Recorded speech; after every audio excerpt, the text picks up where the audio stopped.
Hello and welcome. I'm going to do what Pastor Molly did on Christmas Eve, move up and move in. It's a thing. I usually say that at any kind of gathering and then say, it's not church. This, while in a church, it's not church. Move up, move in. Thank you all for being here today.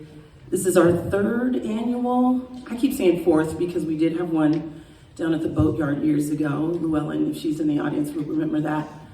The Olbrechts would remember that.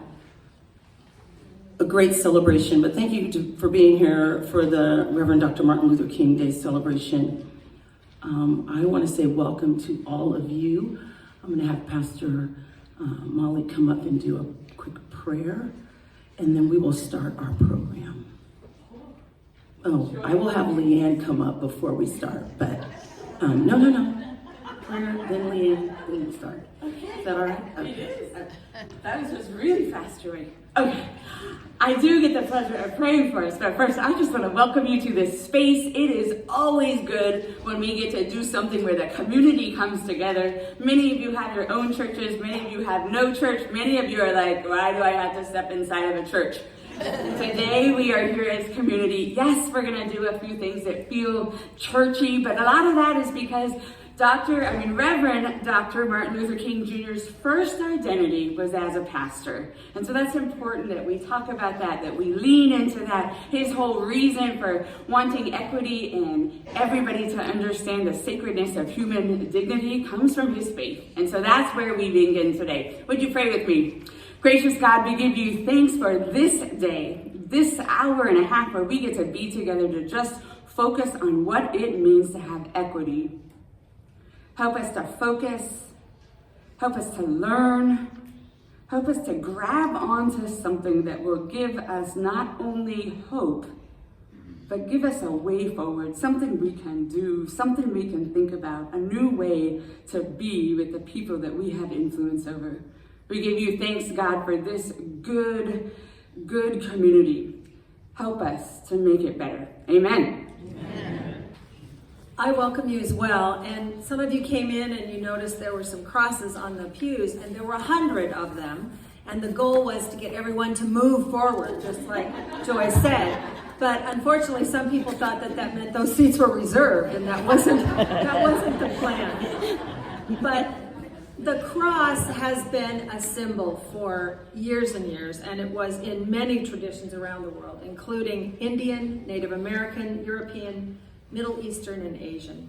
And it always has been recognized as a symbol of sacrifice, of unconditional love, of grace, of victory, caring for others, of service and unity, and humility and hope. Its very form shows a really strong central base, and then arms open wide, welcoming all, loving all. And so some of the words on the crosses were trust, joyful, hope, blessed, beloved, courage. So if you got one, please take it home. If you maybe in your family got one and you want to share with some people that didn't get them. But I hope and pray that these words will remind you that you matter, that you are here for a reason, and that you are loved and valued. The ultimate measure of a man is not where he stands in moments of comfort and convenience, but where he stands at times of challenge and controversy. True peace is not merely the absence of tension, it is the presence of justice.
deliver Daniel, deliver Daniel. Did my Lord deliver Daniel, then why not everyone?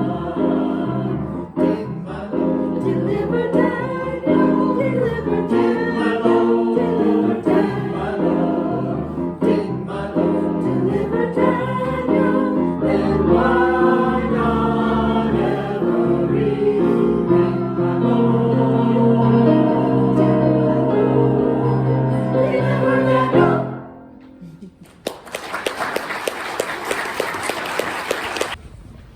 Injustice anywhere is a threat to justice everywhere. We are caught in an inescapable network of mutuality, tied in a single garment of destiny. Whatever affects one directly affects all indirectly. Our keynote speaker today is Dr. Karen Bolton, who was elected Director of Position 1 in the Bremerton School District in November of 2019. She has served in the U.S. Navy for 20 years, receiving numerous medals and letters of commendation. Also, I just want to add, she did the same job my husband did. After retiring from the Navy, Dr. Bolton returned to school and ultimately earned her PhD in education in organizational leadership from Brandman University. She went on to work as a professor at Olympic College in Bremerton for 14 years. Her focus in the Bremerton schools has been equity, accessibility, and student rights. In just a moment, we will hear from Dr. Karen Bolton. I believe that unarmed truth and unconditional love will have the final word in reality. This is why right, temporarily defeated, is stronger than evil triumphant. Make a career of humanity. Commit yourself to the noble struggle for equal rights. You will make a better person of yourself, a greater nation of your country, and a finer world to live in. Well, good afternoon, everybody. Can you hear me okay? Oh, yeah. So I have to say, I am honored and humbled to be here today. You do not know and understand what it means to someone like me to be asked to be a keynote speaker for Martin Luther King Day. This is a big deal in my family. So much so that I had to text I call them the Golden Girls, my brothers. You're not, I get weird on a weird text string. I was like, hey. And they're like, oh wow, Mom will be so proud. I'm like, yeah, okay. But to know and understand this, and I know you have my bio, but I want you to understand, I'm going to share with you a little bit about myself and my journey to be here today, so you understand how impactful, how important, and how monumental this day is for me to be here speaking. Because in all honesty, I was supposed to be here, right? I was supposed to be a statistic. All the friends that I know that I hung out with, they're all gone, they're all dead, they passed away recently. It's pretty sad. But when I was a little girl, I was born and raised in northeastern Pennsylvania. My dad was born and raised in rural Races, Mississippi, 1922. He had to suffer such atrocities that to this day, I'm still trying to unravel the things that he had to go through as a kid. Because for me, I still don't understand how he was not allowed to vote because he had to pay a poll tax. My mom was raised in Florida, and her dad was the son of a sharecropper. And my grandfather's father was born into slavery, and they were raised in rural Fort Valley, Georgia, which was just as bad as Mississippi. Because to be a sharecropper with 18 kids, so my grandfather and some of his brothers beat feet and left there, right? So they can have a better life for their kids. I know my uncles and my mom and such on that side of the family grew up to have doctorates, elected officials, nurses. My dad, on the other hand, was born to a couple of wayward teenagers who shouldn't have had a kid, and they divorced later on, but heck, it still worked out for me, right? But they met in night school in Pennsylvania, and I was born, I'm a boomer, I was born in 62. And at the end of having 7 kids, I was pretty much on autopilot. So whatever I did, I could do, right? I would go to church with my mom. And the only reason, I used to go to church with my dad, good Baptist church, but then the pastor fellow had a heart attack and died in church when I was 4. I'm like, I'm out. I ended up going to church with my mom, right? Presbyterian. So, but as a child, every house that I went into, which was most all black families, had the Holy Trinity on the wall, which was Martin Luther King, picture of Martin Luther King, John F. Kennedy Jr., and Black Jesus. In that order. And so for me growing up, it helped formulate in my mind that one, you pray to help give you strength to get through the stuff you need to get through. And the other two were the people out there doing the work. Martin Luther King and John F. Kennedy Jr. Now in some cases, when we go down to Mississippi, there was one other picture there. Anyone want to take a guess who the other picture was hanging on the wall? Gandhi. Huh? I say Gandhi. No. Malcolm X? No. Yeah? Think 60s. Okay. Listen, That's right. you know, 60s. Abraham Lincoln. Oh boy. So as I was a kid, it helped formulate, these are the people, like, you know, you walk in, it's like, okay, you pay homage. These are the people out here doing the work. My parents never spoke about the racism that happened in the 60s and the 70s. I didn't even realize until with the last 5 or 6 years that my older brother, there was a race riot in our high school. He was telling, oh yeah, the race riot. I'm like, what race riot? It was like, you know, of course he's 8 years older than me. But that was some of the things happening, but I was shielded as a child. Now, granted, I was pretty upset at my parents later on in life because I realized, I don't know if they were doing me a disservice, but they didn't want their baby hurt. I get it. So my parents did everything they could to give me a life that I needed to have. Piano lessons, violin lessons, dance lessons. I'm talking tap, jazz, ballet. I played in an orchestra, violin. Man, I did it all. Girl Scouts, basketball camp. Whatever their little girl wanted to do, they did it, right? And I didn't know I was different. When I was a little girl, we moved. I say we, I was a baby. But my parents had lived in a 2-bedroom apartment, and then they ended up saving their money, and they bought that apartment building, and they moved up to the Upper East Side. Well, we were the only 2 black families. The other black family was in Martins, who we're still friends with to this day. But I didn't know I was different. And here I go marching off my little cute little self to school, in Lincoln Elementary School, and I'm the only black kid in school. I didn't know, I'm having a good time, right? But, you know, I learned how to Pennsylvania, you polka during school, but that's, right? I learned how to polka and do things like that, because, you know, that's what you do in Pennsylvania. You do polka and you bowl. So growing up in that environment, it wasn't until I was in 2nd grade that John Carr come across the playground, come beeline to me. And he had that look on his face. And I'm thinking, what's wrong with John? And he came up and he called me the N-word. Now, I'm not slow, I'm pretty quick. When you're the youngest of 7 kids, you gotta be quick, especially with older brothers.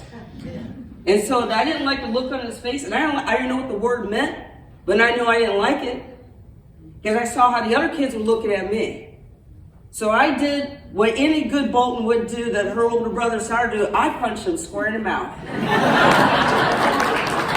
He lost his tooth, blood spurting everywhere. He ran home. He didn't even go back to school. He just left and went home. I got called to the principal's office, you know, hey, you know, and I got sent home. Now, back then you got sent home, which means I had to walk of shame in the middle of the day down the street and go, ooh, what did Karen do?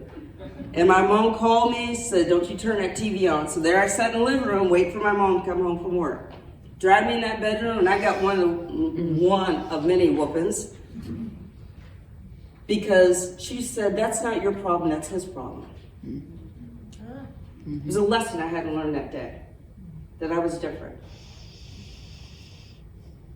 That people are gonna call you out of your name, pull you out of your character. I still have people do it to me to this day. As I'm gonna go, you have no idea. Do you want me to tell you John Carr? As a matter of fact, I've been back to my hometown twice. I still have not found John Carr. I think he's still scared of me, and that's good. So as I continue on with my life as a kid, and I'm going on, I'm doing pretty good, but I'm a latchkey kid. Everyone's gone off. My brothers and sisters are all grown. And so it's just me. So I started hanging out with my friends and partying and have a good time. A little too much. Drugs and alcohol got the best of me. And I indulged way too much. So much so that I ended up having to drop out of high school. Because I decided to go down that road and party and have a good time. And life was good until we were all partying having a good time. And one of our friends left our party and went home. He lived right a corner from us.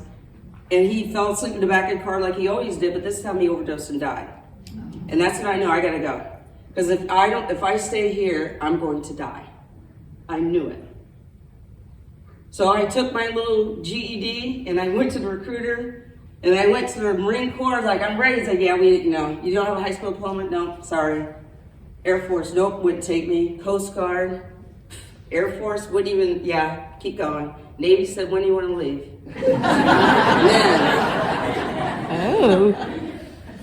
So I knew that I found a place for myself. Because within the Navy, I developed a little bit better, more of an adult and human who I am to this day.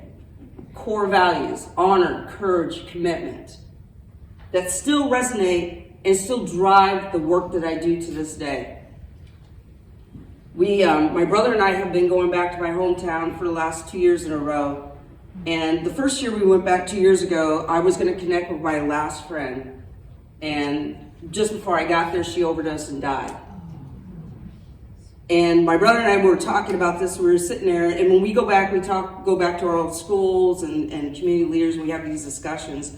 But it got me that every single person I grew up with who stayed on that path is gone.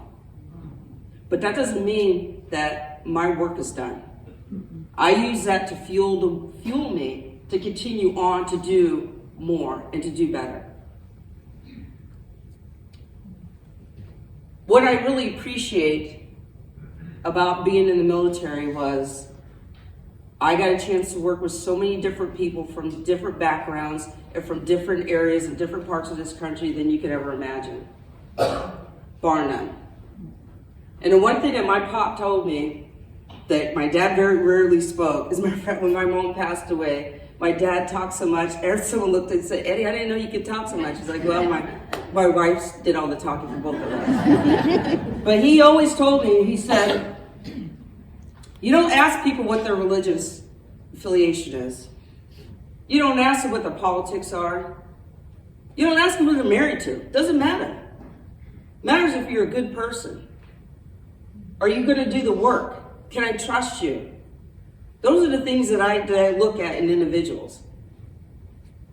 So one of these days I had gotten orders to, in 1994, President Clinton signed the Combat Excursion Law, allowing women to serve in combat. That was a big deal, because I joined the Navy in 81, right? When I joined the Navy, the first thing they asked you, can you type? No, I can't type. Oh man, so they didn't know what to do with me. I'm no dummy, I can type. I'm not trying to tell them I type, right? I understand the assignment. I am Eddie and Louise's daughter. You have no idea who you're dealing with, people. I don't know anything about that. So I got a chance to serve on a combatant ship. So I called my recruiter. I said, hey, I need a first seeing Hayes grade going out to sea. He said, I'm going to give you a USS Abraham Lincoln out of Alameda. So I left Iceland. I had a broken foot at the time and had a cast. I was not trying to tell the recruiter because I didn't want to mess this up. I got that thing cut off my foot and was on an airplane the next day, heading to the Abraham Lincoln. Showed up there in my dress blues, all my gold on, right? Pop tall, like, this is Eddie and Louise's daughter you're dealing with, let's go. They looked at me like I'm some kind of foreign creature. Yeah, so can you type? No. All right. So we're gonna put you on the flight deck and okay, now we're rocking and rolling. And they gave me this crew, my team that I'm working with. Holy moly, talk about scraping the bottom of the barrel. These kids were unruly. Wouldn't show up to work on time. One had a neo-Nazi tattoo on his neck. I mean, I was like, they're trying to set me up. But one of the things that I realized, and after reading Martin Luther King's book about community or chaos, is you have got to create a community if you want to be successful. So I got out and set out to learn and understand who each and every single one of these people were that are on my team. And then I made sure that we understood when we're out to sea, because we have to work on the flight deck. Planes are landing and taking off. You turn around, there was one young lady, not on my team, who turned around and she wasn't paying attention. She ended up going over the side of the ship, and she survived. We did call her Splash after that, but she survived. She survived the impact. It's 91 feet. I'm pretty impressed. I was like, woof. But you know, being there and getting them to understand that no matter what we do, we will make sure that we all go out to sea together and we come home together. I'm going to make sure that you please have my back and I have your back. So every day before we head out on that flight deck, we had one little meeting, make sure they understood the ops for the day. And then I'd say, am I my brother's keeper? And they all said, yes, I am. And from this day forward, those people are my family. Now, I did have to unfriend one for a little bit. He's in timeout based on what happened this last election, but I will bring him back, but I just need a minute away from him. It's the same thing with one of my brothers. I had to put him in timeout. I called him, and we're all talking like nothing ever happened. It's like, you just have to understand, it's the Bolton thing. But we created a community because if we had chaos, we never would have made it home. That's what's so important about the teachings of Martin Luther King. Do you want community or you want chaos? Which can we survive better in this world? And now let me tell you, I've had people call me up after this last election. Oh my gosh, this is so horrible. What are we going to do? I'm like, yeah, I'm on a plane heading to Pennsylvania to go talk to high school kids about, you know, how I got out of this hometown of mine, right? And how they could do much and do better. I'm getting ready to go with my brother. We're getting ready to have these lectures and these talks in our hometown. I'm out here doing the work. I don't have time to sit back here and cry. Because let me tell you something. I learned from being Louise Bolton's daughter, you want to have something to cry about? I'll give you something to cry about. I'm not having any part of that. She left that legacy with me. I got it, Mom. I understand the assignment. But we all have people in this room, and some people in this room have been depressed. How many of you guys have been depressed since the last election? Ain't nobody got time for all this. I'm being honest with you. And let me give you an example why. Remember when President Obama won the election? Celebrated. We danced in the streets. We were all out there hooping and hollering. We were so excited. Oh my gosh, this is the most amazing thing. Meanwhile, there was a group on C Street in Washington, D.C. strategizing. Now all of a sudden you start seeing people show up on school boards, city councils, some mayor's office, commissioners, Senate. You understand what I'm saying? While we're celebrating, I even heard people say racism is dead. Whoa, whoa, whoa. I'm just telling you, you get caught slipping. Because the one thing we can't do is we can't give up hope. I can only imagine what my family went through as kids. When you're treated like you're 2/3 of a person, when you're not allowed to vote. The reason why we're Presbyterian is because when my mom and dad and my brothers were traveling through the South, my brother Rodney, the middle child, or problem child, got sick. And they kept turning them away from every hospital. And the only hospital that would take my brother was a Presbyterian hospital. My mom sat there and prayed, said, if you save my son, I will become Presbyterian. My dad said, I'm not co-opting on that. So, right? But that's the lay of the land that they had to go through. Yeah.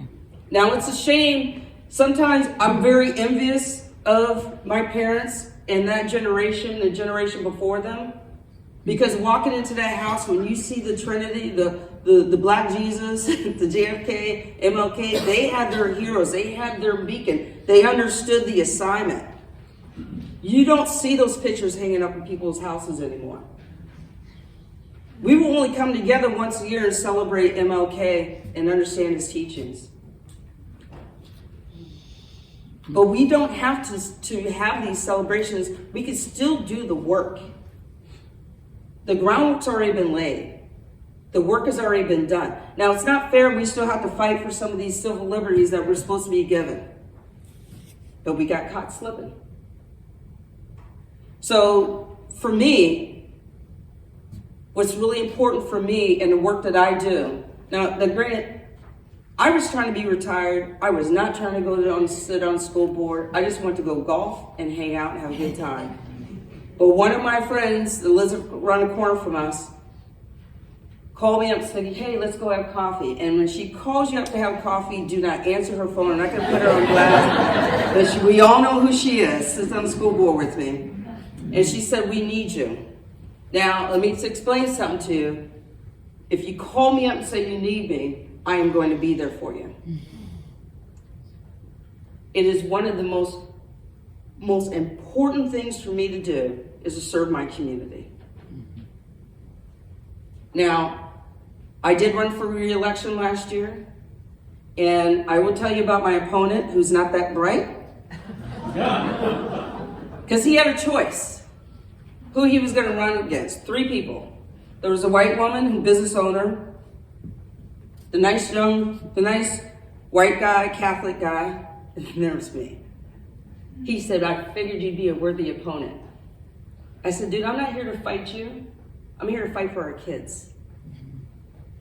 And while his platform was focused on making sure there was locks on the girls' bathrooms so that transgender students don't come in and assault the girls in the bathroom. Oh, Jesus, right, see? Jesus, take the wheel.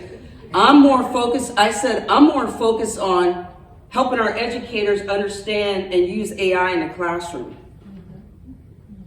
So rather than get caught up in the John Carr moment of life and have that discussion with, have that discussion with him around transgender students, I had to flip the script on him and make him understand about students' rights. Because I want our students to be able to come in and feel safe in an environment where they could self-identify. If they want to call themselves they and them, let them call themselves they. I don't understand it, but if they want to do that, let them do that. And I will always fight for them for that right. Now, I did beat him by 72% of the vote.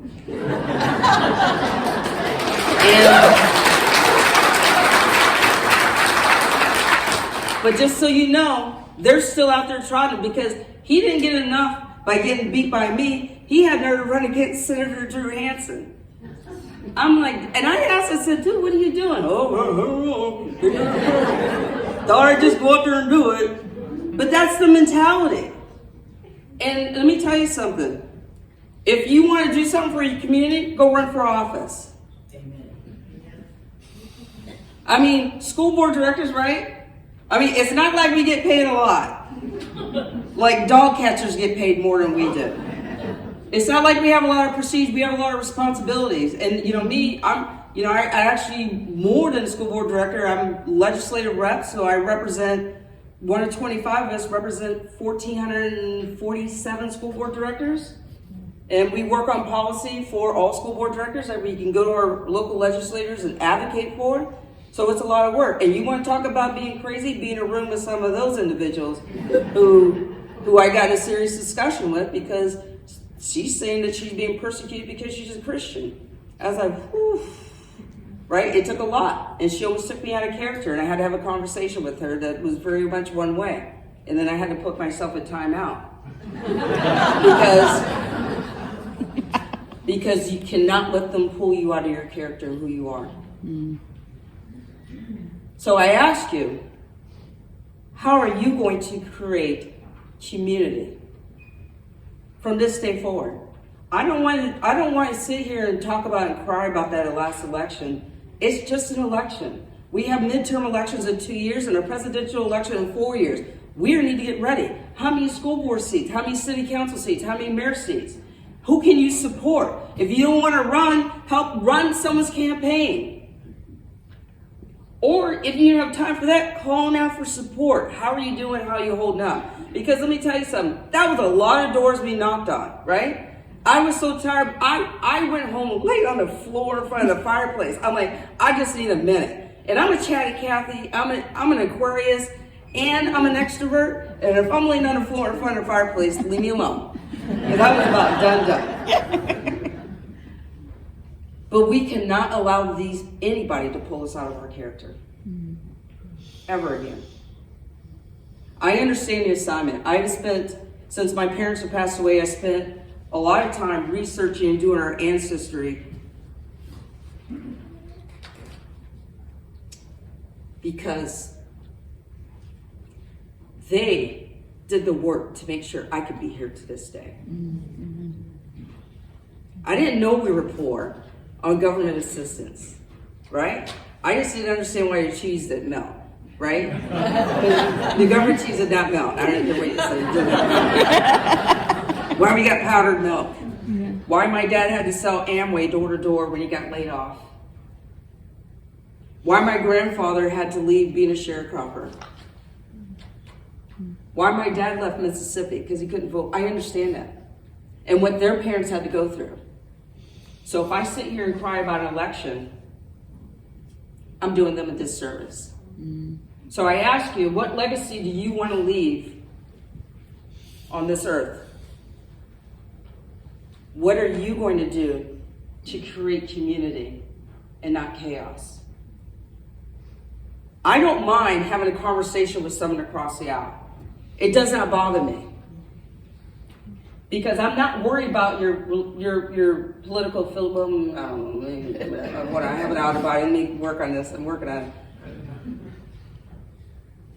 I need to understand who they are. Because a lot of it is ignorance and a lack of understanding. I don't mind having that discussion, have a cup of coffee with you. So as I said, I'm a golfer. I golf, right? I golf with some weird people. And I remember I golfed with these two guys, and I know them from this other club I golf with, and I was telling my friend Bobby, I said, yeah, I golf with the, she's like, are you kidding me? I said, no. She said, did they say anything? I'm like, what did you know?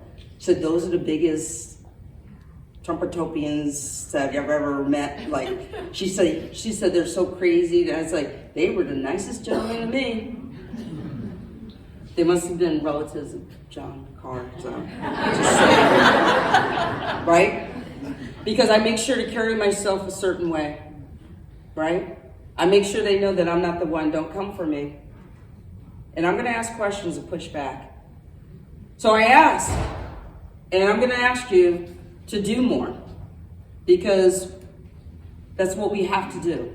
We cannot give up. We have a community here. You all came together to recognize and celebrate MLK, Reverend Dr. Martin Luther King. But it's important to not only honor his legacy and his memory, but your own family's legacy and memory as well. Because I'm going to make sure every time I speak to talk about Eddie Bolton and Louise Bolton, Louise Doris Harris Bolton, as my mother likes to say, it was on her business card. Louise Doris Harris Bolton. But it's always for me, it's my driving force and which pushes me forward. So when I say that I was honored to be here, so honored. And I thank you very much. And I appreciate you all. Keep doing good work and don't give up the fight.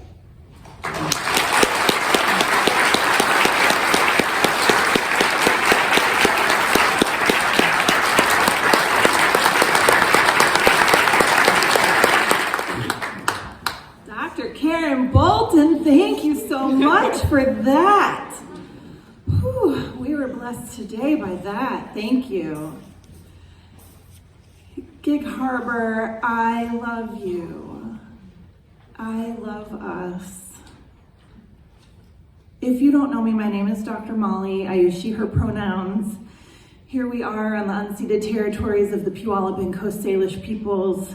It is so important for us to recognize these unceded territories that we are on, colonially known as Gig Harbor. When we were planning this session today, my dear Joy said, Dr. Molly, will you just say a few things like you do? And so I'm up here to just underscore some of the remarkable words that Dr. Bolton shared with us today. Community or chaos. How do we become the community we want to be? How do we as individuals embody that? So I want to make sure that we, especially those of us who are white in the room, that's what I do. I call in my fellow white people with love. I started with love, right? I always with love. So here's an assignment. We heard a lot about the assignment, understanding the assignment. Yes. So here's an assignment that I invite all of us into. I also immediately have Miss Thelma in my head saying, Molly, this is not a message just for the white people. You do say that to me all the time. And here I am. So this is a lesson that I like to teach when I'm out in the world and doing the things that I do. And this is something that I know for sure will serve us all well to be in better community, because it feels like such a huge task. So when we can bring it back into ourselves, here's what I want us to do. Every single time we start to put the onus, put the blame on someone out there, not in here. When we start to put the blame elsewhere, I want us to recognize what we are critiquing in them, and I want us to look for it in here and do the work, right? So instead of pointing the finger out there, I want us to come in here and do our work. And look, Gig Harbor, if you're wondering, well, what is that work? How do I do that work? The first question is to say, whatever that thing is, how can I do better on that? How can I do better on that, right? And if you're still like, oh, I just don't know how to do that, y'all, I'm right here. I'm in Gig Harbor. I can see dozens of people in the room who know how to get to me. Just come, let's have coffee. Let's talk about it. How do I do better, right? So when we're looking at somebody out there and I wish that they would change, let's look in here and do better.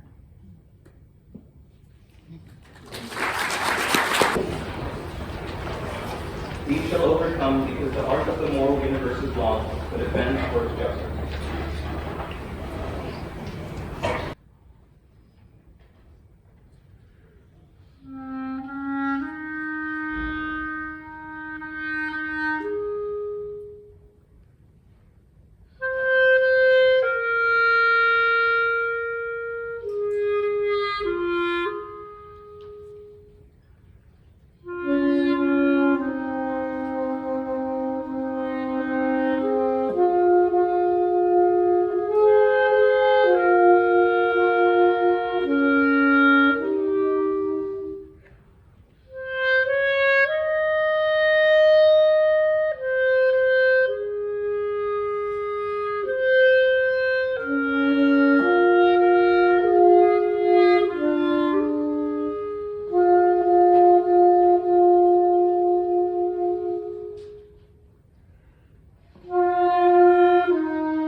Thank you for that wonderful selection. First, I want to thank the elected officials who are in the room and school district leaders and school board leaders who attended today. Thank you very much for attending. We also want to make an announcement that Gig Harbor for Racial Justice is going to be fundraising over the next 5 to 6 months, raising dollars for a scholarship. We'd like to do 3 scholarships at all 3 high schools for a graduating senior, but we're going to see how our fundraising goes, but we wanted to just announce that.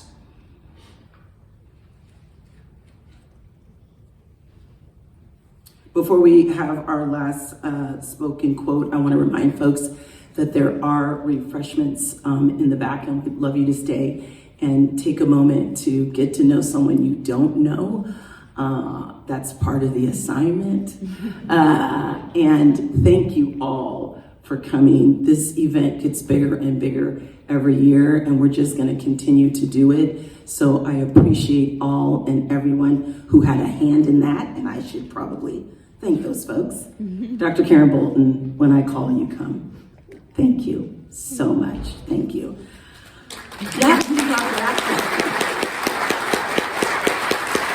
My Gig Harbor for Racial Justice members, friends, who I consider family, Gig Harbor United Methodist Church and Choir, that's my church family, holler. Gig Harbor High School Black Student Union, thank you. Thank you. Circle of Friends, along with them, thank you. Tim and Amy Gates, I could not have done that without you. Thank you. They're our refreshment captains, so thank you. Master Creative, I don't know where Ari is, but I want to say thank you so much for creating our lovely flyer and everything. Oh, and also Buffy Via for the program. Appreciate you. Moms for Peace is in the house. Yes, hello. Hey. And then Pride Gig Harbor. I don't know if Jennifer Day was able to make it, but I want to give them a shout out. Okay. So thank you all. It takes many hands to make light work, and all those folks took part in this. So right after our last spoken word, we will be closing. Thank you. I've decided to stick with love because hate is too big a burden to bear.